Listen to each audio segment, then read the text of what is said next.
I did. Oh, okay. But... Is that the whiskey one? Yeah, good. Oh, it is okay. New Year's Eve, and I'm slightly regretting it. I think my Australian passport might be revoked any minute. And now, I have to say, I feel very confident tonight. It's a sofa full of hosts. Sofa of... Yes. Because, Mr. Crystal, was it 9 times you've hosted the Oscars? I've been accused of that, yeah.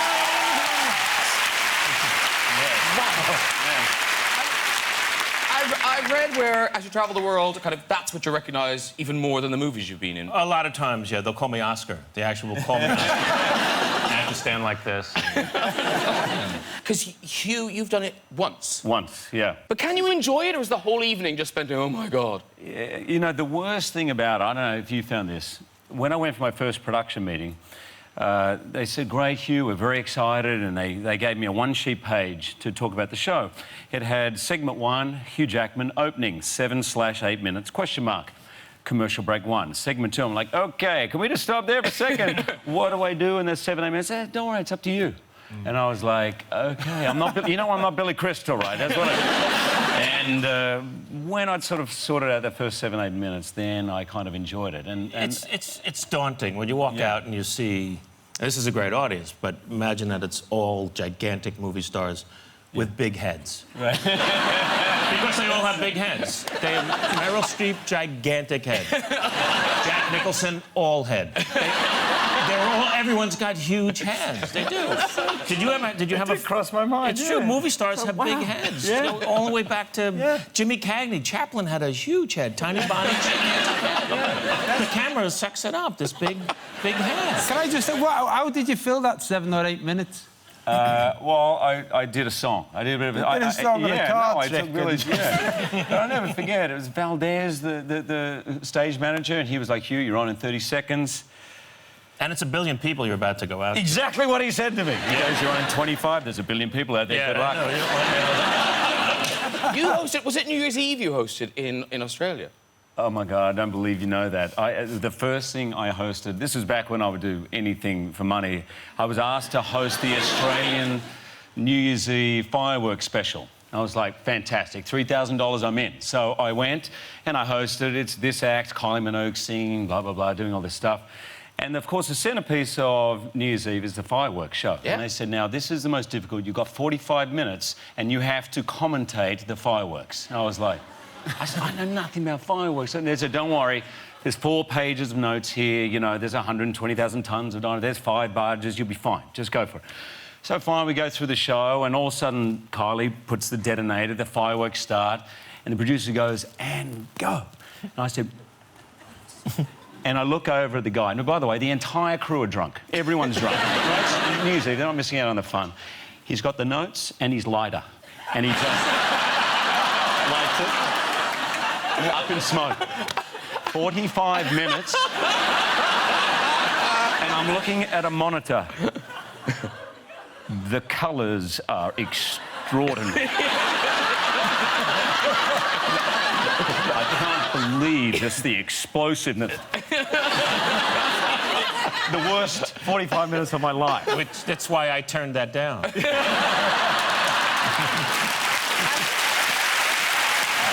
Now, talking of the Oscars, I think we know someone who might be singing a song at the Oscars, because you've been given kind of the Oscar song, haven't you? The composers of Les Misérables, I've written their names down, Alain Boublil and Claude Michel Schomburg. Très bien. So they've done the... Because when they film a musical, they tend to do one new song so they can be nominated for an Oscar.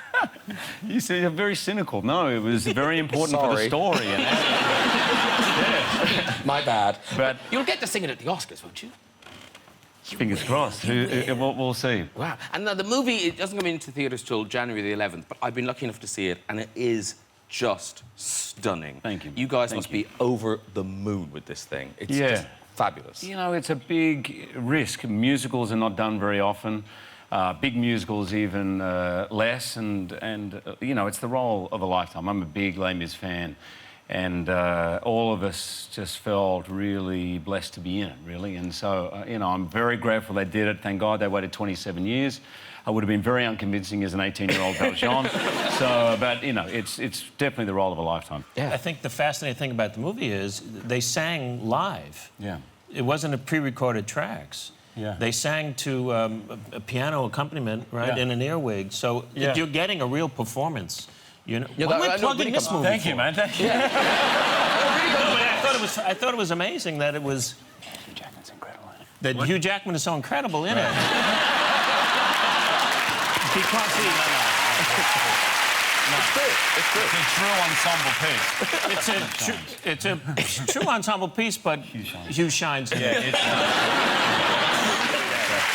And it is a really starry cast. Your co-star, Russell Crowe, it seems ridiculous to kind of assume Australians know each other, but you guys actually are friends, aren't you? No, we are. And we do all know each other. All 20 million of us. There's 4 Australians here today, and all my good friends. There, see, one. See, 44 Aussies here today, ready to go. And we all know each other well. And you're all going to meet me at Billy's place afterwards, right? Yeah. Excellent. Barbie. Listen to this. Aussie, Aussie, Aussie. There you go. That's mate. But is any Scousers in?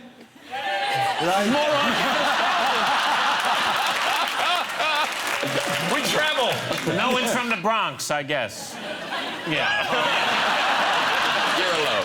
But we are actually great mates, have been for a long time. In fact, I owe my career to Russell because he turned down Wolverine and suggested No, that was only after Billy turned it down. Yes, Billy turned it down. I don't want to be typecast. So that story's true. It is true, and he mentioned me to the director. Well, look, he was sort of doing me a favour because I'd turned down Gladiator first. That was a joke, sorry. No, that story is true. So. Wow. Now, one of the other great things about the film is, because when you see a stage musical, no matter how you do it, in a chorus there'll be, what, 20 people max? Yeah. In this, there's just hundreds of people singing. Yeah. Right? Now, we've got 600 souls in our audience tonight. This is the bit, OK, you better be good. So we wondered what a big number from Les Mis would sound like being murdered by 600 drunk, tone-deaf people. All right, now they all practiced earlier, so they're going to have a... Come on, hang on. No Aussies rehearsed. You guys were here and you rehearsed? No, you see that? No. OK, so Sandy and the band, are you ready? Yep, we are. OK, Sandy and the band ready. Now, Hugh, Yes. I wondered, would you be willing to lead them in a chorus? Would you? Wait. So if you do a chorus and kind of get down in front of them, and then they can join in on the second chorus, and then they've got flags and stuff. Look at them, all so excited. OK, no touching. Done. OK? He's in. OK, All right, OK. Are you good with Sandy and the bandy? Yeah, but I can't even see the band. There's Poor the band, things. They're there's the stuck band. away. Okay. Hi, band. How are you? Oh. Where should we go? Down here? Well, there's a big T. There's a big... Hi, guys. Hello. Hi, guys. There you go. Hello. OK. So here we go. So... Look, they've got the words up, everything. Hang on, it's got to be just a... Yeah. Oh, I say, very good. Oh. That's pretty good. Proper Les Mis. Fair to hear, mate. OK. Sandy, are you ready? OK, here we go. That'll be my flag. Oh, there we go. hang on. OK. Do you hear the people sing the songs of angry men? It is the music of a people who will not be slaves again. When the beating of your heart echoes the beating of the drums, there is a life about to start when tomorrow comes. Come on, let's go! Joining on. Oh, we get it. The song of angry men. We're speeding up. Music of a people who will not be slaves again. When the beating of your heart echoes the beating of the drums, there is a life about to start when tomorrow comes.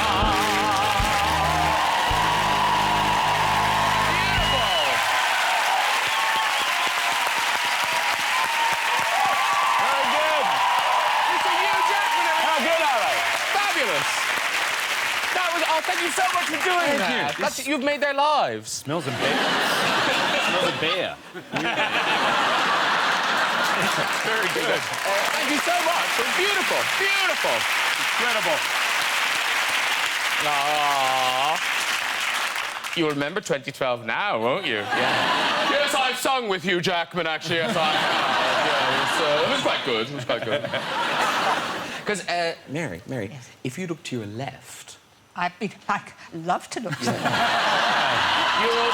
find a Hollywood star who likes to cook. You like to cook, I don't do like to cook. So what do you cook? Breakfast is my thing. Well, because it's easy, right? you? Yeah. I do like. But when you were wooing your wife, didn't you cook for her? Yes, very good, Graham. I actually did crepe Suzette flambe. For breakfast? No, this was a good. We like to start early in Australia. Yeah. Mary's in. Okay, yeah. Yeah, and it worked. You know, it really worked because I needed some help. And I was sort of courting her, and she'd had a few wines. I said, Deb, if you could come in and help me and, you know, cooking the crepes and getting the thing Did you going. flambe it? We never actually got back to the table.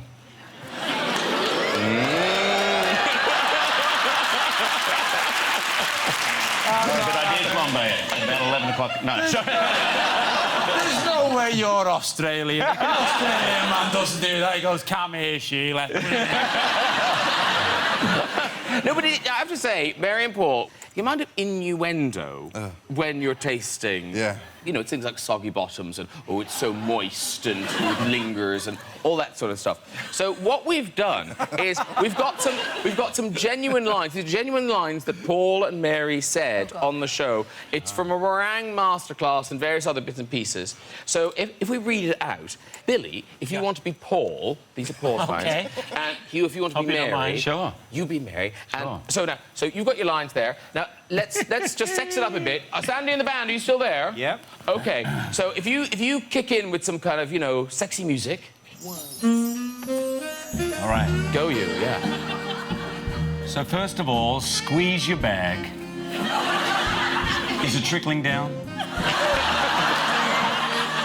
No. Nothing.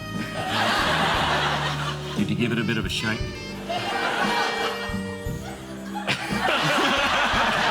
I did give it a bit of a shake, actually. You've got to beat it until it's really stiff. Mary. Load of moisture in there. That's why it wets the finger.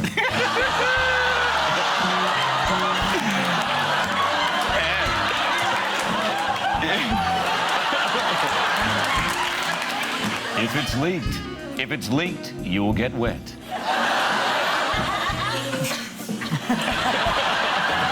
Right. You need to oil it up. Because you're going under. Now, I remember when I've done this before with you, one thing you love to do is put it over my head. And one day, it will come all over me. Beautiful.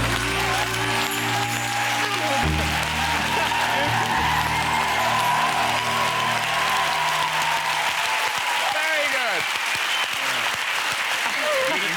Beautiful. Beautiful. I can now say I've done almost everything. I've done Shakespeare, and now I've done this. Cooking innuendo.